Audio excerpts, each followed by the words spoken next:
time to grow with the SEO Queen. Receive the perfect leads like never before. No traffic is gonna explode. It's time to grow.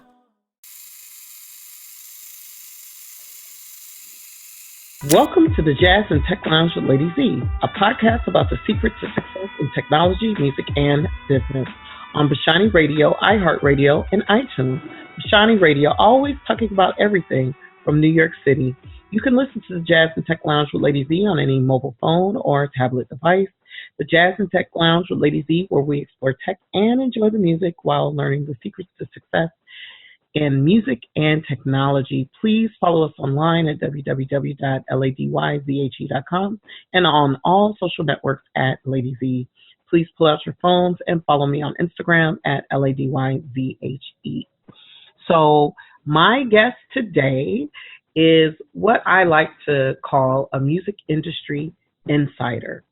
He has worked for record labels as well known as Interscope and more, and he's also a podcast host as well. And without further ado, I want to introduce to some and present to others Mr. Gabriel Rich. How are you today, Gabriel? I'm good, Z. How are you? Oh, I'm doing great. I am so glad that you had the opportunity to come onto my podcast. I know we've been talking about you coming on to the show for some time. So I wanted to start off with my first question. Like, what first got you involved in the music industry? I first got involved in the music industry when I was living in the Bay Area. Mm-hmm. I was living in Oakland at the time, and I started out as a music writer, and for the weekly paper there.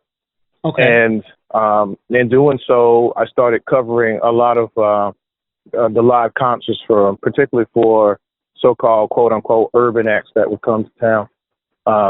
Soul, R&B, hip-hop acts that would come to town. I was basically doing the live shows and giving reviews of those live shows. So someone approached me about would I like to become more than just a music writer. And, they I guess they sensed, or actually they tested me to see if I had any semblance of a music IQ, which I did. And so from there, next thing you know, I started becoming a representative at one of the smaller labels there that was distributed by Interscope. And so from there, just basically doing marketing and stuff in the Bay Area from San Francisco all the way down to San Jose initially. And then, of course, as it went on, I started actually joining the marketing team in LA.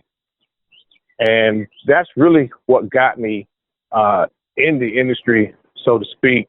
But from there, I just, when you start to see things behind the scenes, you don't want to get too close. If you're not an artist yourself, or you don't have any ambitions of running a label or being an executive, you tend to just stay on the fringe, and that's what I chose to do. So after I moved back to the East Coast, I still stayed in the industry, and I still worked for smaller labels. But it was mainly indie acts at that time because I found them easier to get along with, and truthfully, at that time, more talented. So that's how I got there. And, from there, I started doing public relations, mainly for music artists, and then it switched to, both authors, you name it, artists in terms of like art. And, it just kind of stuck. I just stayed. Okay. All right. So what was the name of the smaller label that you worked for that was an imprint of Interscope? The name of that label was Cherry Records. Oh, okay, right? Okay. It was a small label, but they had some really, really talented artists. It was non-hip hop, and because it was non-hip hop, Interscope didn't really know what to do with it because, of course, at that time, Interscope was helping to push gangster rap. Yeah, it wasn't Death Row like their big imprint. Yeah, that was Death Row, and they also had a label subsidiary that was pushing metal as well, because that's how Interscope was making their money. They were making their money off gangster rap and heavy metal. Mm-hmm. So Cherry, however, was mainly bands. Bands and soul artists, or soul and R&B artists. And Interscope didn't want to give them up, but they didn't know what to do with them at the same time.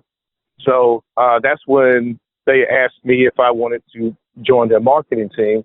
And, the money was good. So, why not? It was mainly weekend work anyway.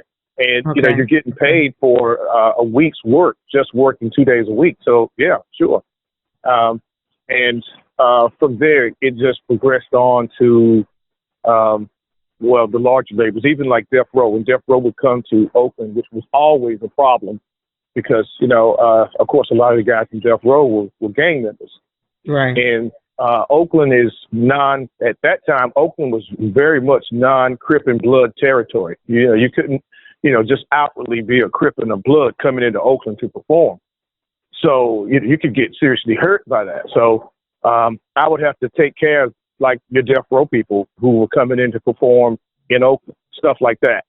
Then in terms of going out to LA and giving them a rundown, because contrary to what these labels say, they're still told by the label what to do. And they would send Bay Area representatives to LA rather than LA representatives over to Death Row because, most of the LA representatives were scared to go in the office. So, and your Bay Area people had no idea how what was going down at the Death Row camp at that time. So you're telling me that Interscope had to get Bay Area reps to go into the LA offices of Death Row to deal with Suge and everything else? Yeah. There's no sane, no sane representative would go over there. None. They just wouldn't. No sane LA representative would go up in there because the violence, the level of violence. Yeah, Suge's his reputation is pretty legendary, and he's actually serving. Is he serving a life sentence right now? Something like that. It's either 15. Running over that guy with his car. Yeah, I remember reading about that.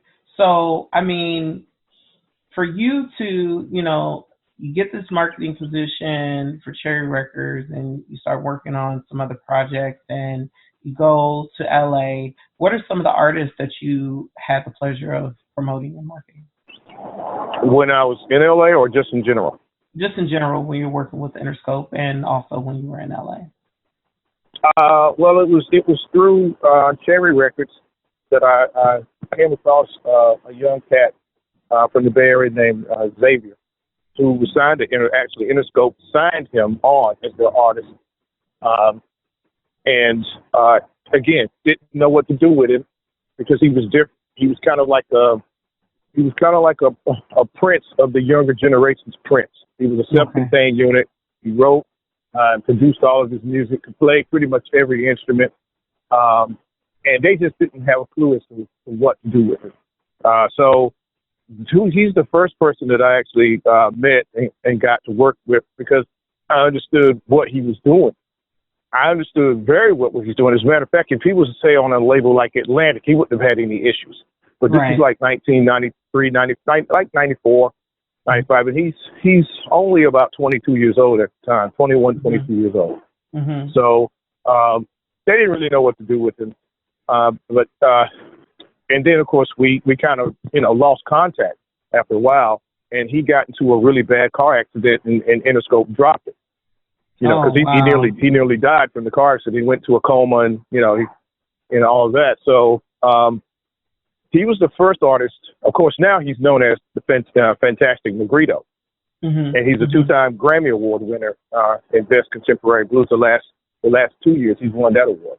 Oh, but wow! Also, that's incredible.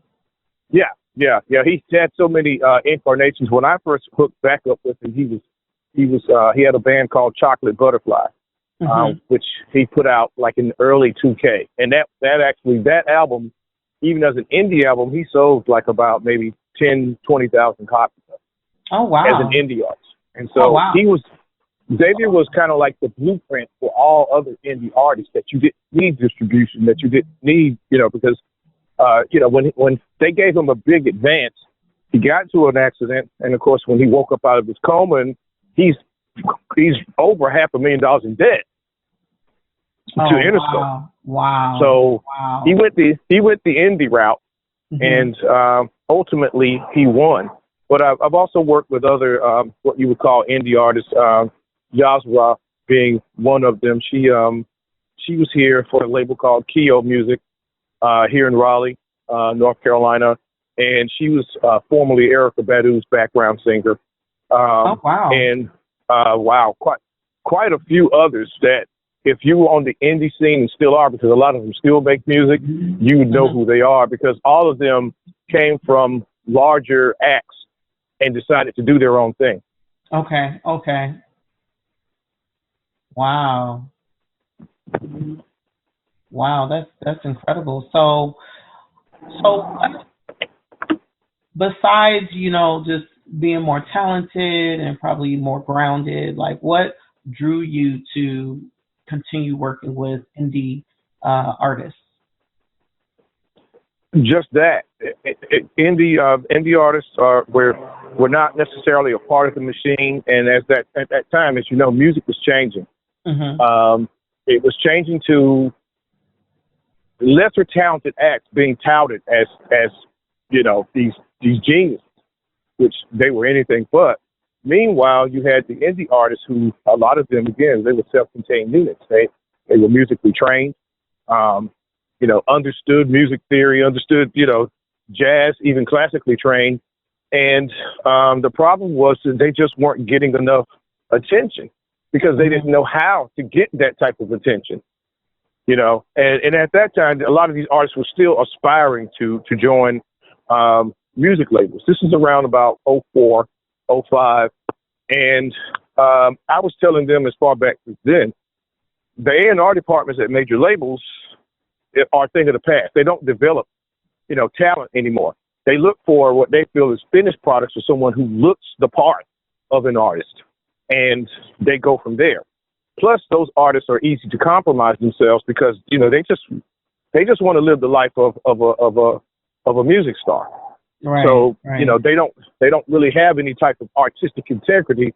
Meanwhile, the other artists, however, the indie artists did. There were certain things that they just wouldn't do, certain lines that they just wouldn't cross. And some of them were contacted by major labels, but at that time also, let's say if Columbia signed you, they didn't want you to write your own music. They would bring in a writer. If you were capable of producing your music, it didn't matter. They didn't want you to produce your music. They would bring in a producer. So all you did was walk in and sing. Why do labels not want, artists that they sign to be self-contained creatives for their music? Because that way they are easier to control. And, an artist, say like a Beyonce who can't write, who can't, arrange or produce, nor even play an instrument, or an Usher, who all he does is go in and he sings. That's it. He can't do anything else. You can control them. You can control them much easier than you can an artist, say like a Prince, who, you can't tell him anything about music that he doesn't already know. You couldn't even tell him anything about music that he didn't already know in the 80s, let alone the 90s or the 2Ks. So that's one of the reasons why, because, it's just a further agenda that they were pushing, mainly because the music became more corporate. It was less hands-on. And also a lot of your A&R heads at the time, they knew nothing about music. They were college grads who didn't know anything about music, who were given the job, and they only had X amount of time to, get acts in that were deemed that were deemed sellable, their music to be sellable to the public. So they would get somebody who looked the part and just who's hungry to live that music star lifestyle, rather than someone who they could bring in who maybe had potential but just needed a little development here and there. Right. Yeah. So because of this microwave approach to music, what do you think has been the result of, artists and music in the music industry? Well, what you see now is everyone thinks that they can be a music star, which is why you see people doing outrageous stuff on social media. Every person who, if they're just capable of speech, thinks they can sing. And plus, you don't even have to be able to sing. They'll just use auto-tune anyway. Mm-hmm. Every producer now, for the most part, every 9 out of 10 producers aren't really producers. They're beat makers. They just make beats. They don't really know how to actually structure a song, because most of the hits that we heard coming up were never structured around the drums. They were structured around a chord here or a melody there or something along that piano chord, guitar chord, something like that. So now everybody thinks that they too can be a music star, and talent doesn't play into it anymore. And also, one of the problems is it's not really music today as much as it is not so cleverly disguised tones and frequencies that they give out that bring the listener to a more base level, more savage level, and also which also makes them willing to accept abnormal behavior as normal. As you see, a lot of the music that these kids listen to today, they don't even dance. They just kind of jump side to side and they point. That's it, because the music controls them. Once the industry or the people behind the industry figured out the certain hertz of a song and certain frequencies of a song can make people pretty much do what they wanted to do, then they jumped on that. And in order to push that, then you have to have so-called artists that will do whatever to push that agenda along. And a talented artist won't do that. A talented artist has their own ear. You don't have to give them an ear. They have their own ear. And so that's one of the reasons that music's changed. On the flip side of that, the good part of that is we're back in the 40s, if you will, the 30s and 40s when it comes to music. So you don't have to depend on a label, because, most artists, they want to get signed and they want to, blah, blah, blah, and be famous and this and that, sell a lot of records. But you don't have to do that today. What you can do through social media, through your own platform, is get your music out to the people yourself, and still sell, your music through downloads, obviously. But don't be afraid to print out. Vinyl's coming back. Make some vinyl as well as your MP3s and MP4s and that. Cover all your bases. Right. And you have to find someone who's willing to share your vision. Mm-hmm. So, what other artists, you mentioned Xavier, who now is known as Fantastic Negrito. What other artists did you work with in the past, under, Interscope's Cherry Records that are, still doing their thing today independently?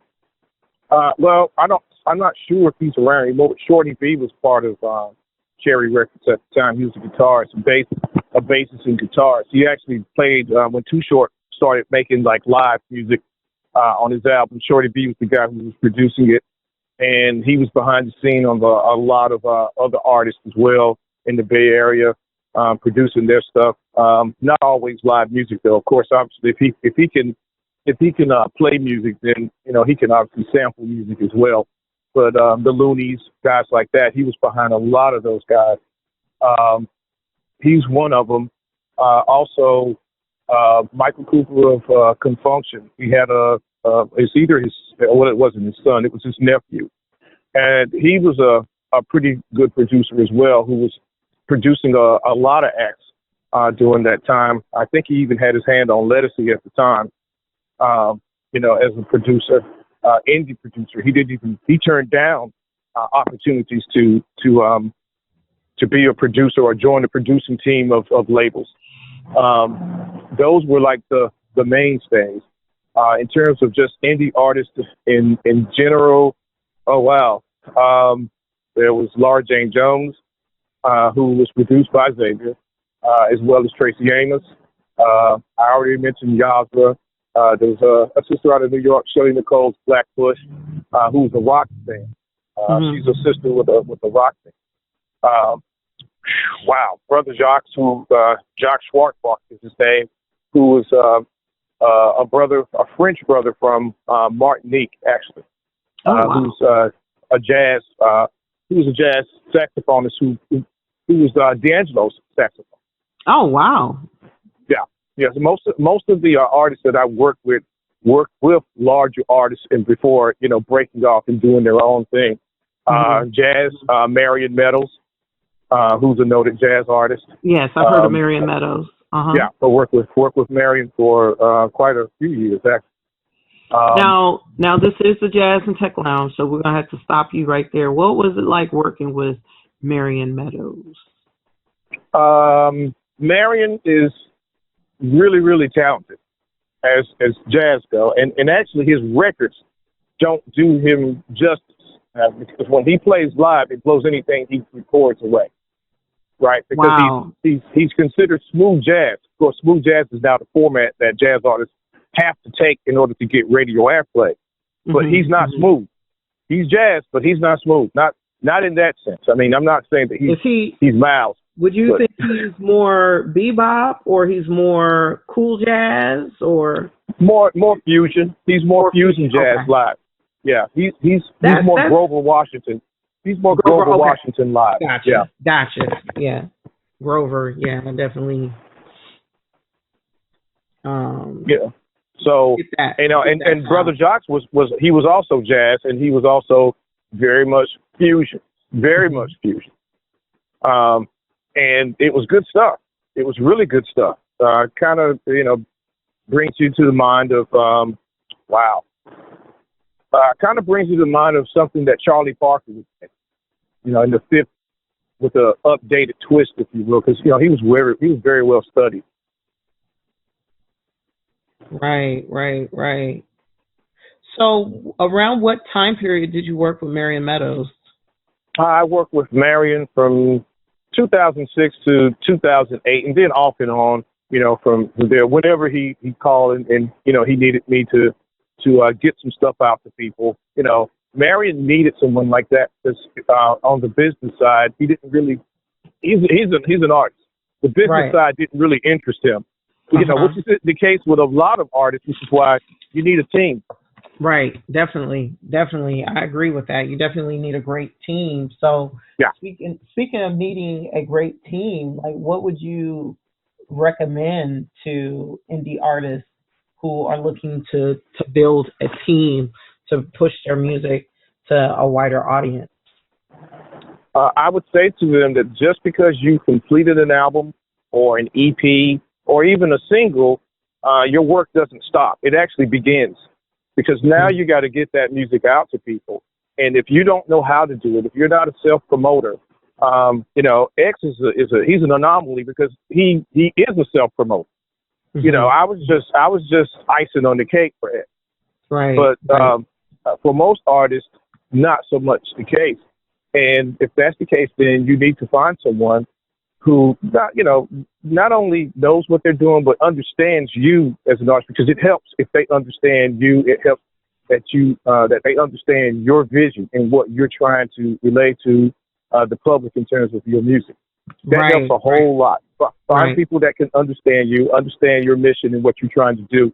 And also don't be afraid to listen to them when they have you maybe step out on a ledge and take a chance, because that's really what it's all about. The major labels do that all the time. You just don't see it because they've got so much money behind it that if they slip and fall, well, there's a safety net below the catcher.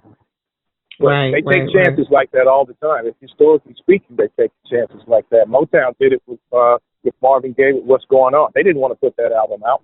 They didn't want to put it out at all. Wait. So you telling me that what's going on, that record, that classic record, Timeless classic record. They didn't want to put that record out? No. Barry Gordy was really against putting that record out because that record political? was a game changer. Too political, and it went against their formula music, their formulaic Motown structure. Wow. Yeah, so the lyrics he was afraid of. Barry was afraid of turning off white folks, really. That's really what he was afraid of. He knew brothers and sisters would buy it, but he was afraid that white folks wouldn't buy it and be turned off by it, to maybe to the point where now all of a sudden they're not buying the Temptations anymore, or they're not buying, the Supremes anymore, or any other artists. So, yeah, Marvin had to literally fight him, and I do mean that quite literally, to get that album out. Wow. Well, God bless Marvin Gaye. May he rest in peace for fighting to get that timeless classic record out. So I have to go back to something that you said earlier. You said that a lot of the music today is done by beat makers, and it really doesn't have a song structure. And one of the songs that popped into my mind was Papa Was a Rolling Stone, the Temptation song. Now that song has a really, really long intro. I would say that song is almost arranged like orchestral piece in its sections, and the verse, the chorus, and that big intro, and so forth and so on. So, I mean, do you think that something like Papa Was a Rolling Stone could happen in this musical climate that we're in? Well, anything is possible because you have, the youth wouldn't understand it, but you have to acclimate them to it because they're not, unless they are studied. My daughter's, 29, she would get it, but she was raised on it. It's different for her. Right. But the average millennial, if you will, probably not. They would have to get acclimated to that. And in saying that, there are some millennials out there who appreciate real music, but it could happen because it's happened before. But as you can see, we're back at now at the format and have been for some time. It's particularly with hip hop, where a song only lasts about 2 minutes and 50 seconds, or maybe 3 minutes and 15 seconds. They don't last long anymore. Papa Was a Rolling Stone. That's about a 6-minute song. Right. So. And remember, all through the 70s, all the way up to the late 70s, even into the 80s. Hell, George Clinton's Parliament Funkadelic or Funkadelic, Knee Deep. That's a 15-minute song. Right. And it goes by so quickly because, the song goes by just so quickly because there's so many things going on in the music. Yeah, well, I mean, when you bring up George, and I saw him live.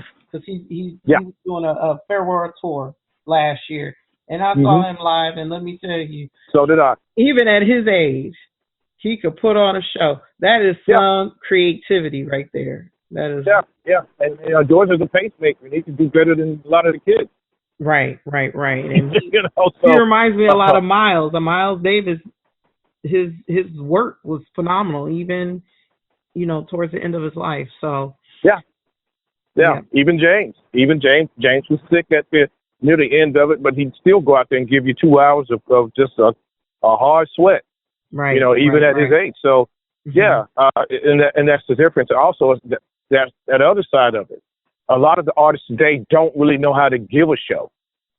They don't really know how to give a show. They just stand on stage and they think if they do a couple of moves here and there, and this and that, and that's it. And there's far more to it than that. You have to know how to, lead your band. Your band goes with you, through the throes and the ecstasy of the music. You have to, have some synchronicity with it. And today's artists really don't have a clue, mainly because they don't study on their own.